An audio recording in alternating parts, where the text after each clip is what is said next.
اعوذ باللہ من الشیطان الرجیم، بسم اللہ الرحمن الرحیم۔ میرا نام عبدالرحیم ہے۔ میں ایک حدیث کی سیریز شروع کر رہا ہوں جہاں جتنے بھی پرانی حدیثوں کی کتابیں لکھی گئی ہیں ان کے بارے میں میں چاہوں گا کہ ایک سیریز ایسی بناؤں جس میں ہر حدیث کو میں کوشش کروں کہ ریکارڈ کر سکوں۔ امام ابو حنیفہ نے ایک بہت ہی ایک کتاب لکھی تھی حدیث کے بارے میں، جس کو مسند امام اعظم کہا جاتا ہے۔ امام ابو حنیفہ شروع کے محدثین میں سے جنہوں نے حدیثوں کو کمپائل کیا، انہوں نے جمع کیا اور اپنی ایک مسند لکھی، تو میں ان کو ریکارڈ کرنا چاہ رہا ہوں۔ تو ان کی پہلی جو حدیث ہے کتاب الایمان کی، اس سے میں شروع کرتا ہوں انشاءاللہ۔ اعوذ باللہ من الشیطان الرجیم، بسم اللہ الرحمن الرحیم۔ حضرت یحییٰ بن یمر رحمۃ اللہ علیہ کا بیان ہے کہ میں ایک دفعہ اپنے ساتھی کے ہمراہ مدینہ طیبہ میں موجود تھا۔ ہم نے اچانک حضرت عبداللہ بن عمر رضی اللہ تعالیٰ عنہ کو دیکھا، تو میں نے اپنے ساتھی سے کہا کہ آپ پسند کرتے ہیں کہ ہم حضرت عبداللہ بن عمر رضی اللہ تعالیٰ کی خدمت میں حاضر ہو کر مسئلہ تقدیر کے بارے میں دریافت کریں؟ انہوں نے جواب دیا، ہاں۔ میں نے کہا، صرف مجھے سوال کرنے کی اجازت دیجیے، کیونکہ میں آپ کی نسبت انہیں زیادہ جانتا ہوں۔ راوی کا بیان ہے کہ پھر ہم دونوں حضرت عبداللہ بن عمر رضی اللہ تعالیٰ عنہ کے پاس پہنچے، تو میں یوں عرض گزار ہوا، اے عبد الرحمن، یہ حضرت عبداللہ بن عمر کی کنیت ہے رضی اللہ تعالیٰ عنہ۔ ہم زمین کی سیاحت کرتے ہیں اور بعض اوقات ہم گزر ایسے شہر سے بھی ہوتا ہے جن کے باسیوں کا عقیدہ ہوتا ہے کہ تقدیر کوئی چیز نہیں ہے، تو ہم ان لوگوں کو کیا جواب دیں؟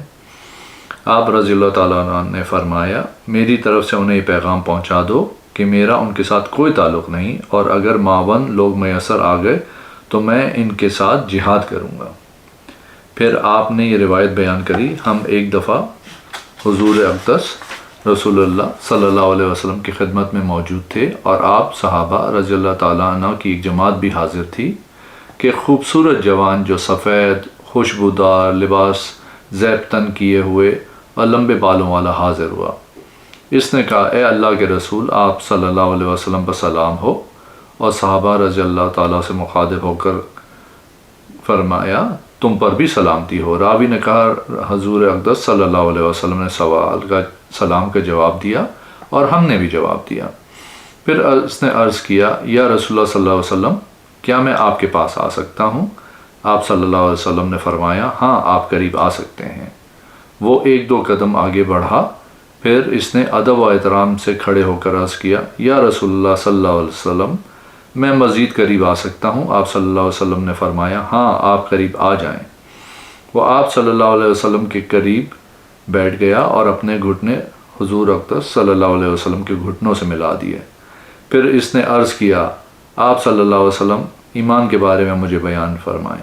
آپ صلی اللہ علیہ وسلم نے فرمایا، ایمان یہ ہے کہ تو اللہ تعالیٰ پہ ایمان لائے، اس کے فرشتوں، اس کی کتابوں، اس کے رسولوں، اس سے ملاقات، قیامت کے دن پر ایمان لائے، اور اس بات پہ بھی ایمان لائے کہ اچھی اور بری تقدیر اللہ تعالیٰ کی طرف سے ہے۔ اس نے عرض کی، آپ صلی اللہ علیہ وسلم نے سچ فرمایا۔ اس کی طرف سے حضور صلی اللہ علیہ وسلم کی تصدیق کرنے پہ ہم نے تعجب کا اظہار کیا، گویا کہ اس سے پہلے ہی اس کا علم تھا۔ اس نے پھر دریافت کیا، آپ مجھے ارکان اسلام کے بارے میں بتائیں کہ وہ کون سے ہیں؟ آپ صلی اللہ علیہ وسلم نے فرمایا، نماز قائم کرنا، زکوٰۃ ادا کرنا، بیت اللہ کا حج کرنا ایسے شخص کے لیے جو اس تک جانے کی طاقت رکھتا ہو، رمضان المبارک کے روزے رکھنا، اور غسل جنابت کرنا۔ اس نے عرض کیا، آپ صلی اللہ علیہ وسلم نے سچ فرمایا۔ اس کے تصدیق کرنے پر ہمیں پھر تعجب ہوا۔ اس نے پھر دریافت کیا، آپ صلی اللہ علیہ وسلم، احسان کے بارے میں مجھے بتائیں۔ آپ صلی اللہ علیہ وسلم نے جواب میں فرمایا، احسان یہ ہے کہ جو بھی کام تو اللہ تعالیٰ کے لیے کرے تو تیرا گمان ہو کہ تو اللہ تعالیٰ کو دیکھ رہا ہو، اگر یہ کیفیت حاصل نہ ہو تو یہ خیال کرے کہ وہ تجھے دیکھ رہا ہو۔ وہ عرض گزار ہوا، کیا میں اس طرح کروں تو محسن قرار پاؤں گا؟ آپ صلی اللہ علیہ وسلم نے فرمایا ہاں۔ اس نے عرض کیا آپ صلی اللہ علیہ وسلم نے درست فرمایا۔ اس نے پھر دریافت کیا آپ صلی اللہ علیہ وسلم مجھے قیامت کے بارے میں فرمائیں کہ وہ کب آئے گی؟ آپ صلی اللہ علیہ وسلم نے جواب دیا آپ جس سے دریافت کر رہے ہیں وہ اس بات میں سائل سے زیادہ نہیں جانتے، ہاں اس کی چند علامات ہیں۔ پھر آپ صلی اللہ علیہ وسلم نے فرمایا ان امور کا علم اللہ تعالیٰ کے پاس ہے کہ قیامت کب قائم ہوگی، بارش کب نازل ہوگی، وہی جانتا ہے رحموں میں کیا چیز ہے، کسی کو علم نہیں کہ وہ کل کیا کرے گا، اور کسی شخص کو علم نہیں کہ وہ کہاں مرے گا۔ اللہ تعالیٰ ان امور کو جانتا ہے اور ان کے بارے میں باخبر ہے۔ اس نے عرض کیا آپ صلی اللہ علیہ وسلم نے سچ فرمایا۔ پھر وہ نوجوان واپس پلٹ گیا جبکہ ہم اسے دیکھ رہے تھے۔ حضور اقدس صلی اللہ علیہ وسلم نے فرمایا اس شخص کو واپس لاؤ، تو ہم اس کے پیچھے گئے تو ہمیں اس کے بارے میں علم نہ ہو سکا کہ وہ کہاں غائب ہو گیا اور نہ کوئی نشانی پائی۔ ہم نے اس سلسلے میں حضور اقدس صلی اللہ علیہ وسلم سے عرض کیا تو آپ صلی اللہ علیہ وسلم نے فرمایا یہ جبرائیل علیہ السلام تھے جو تمہارے پاس دین کی باتیں سکھانے کے لیے آئے تھے۔ قسم بے خدا وہ جب بھی کسی شکل میں میرے پاس آئے تو میں نے انہیں پہچان لیا سوائے اس موقع کے۔ تو یہ پہلی حدیث تھی حضرت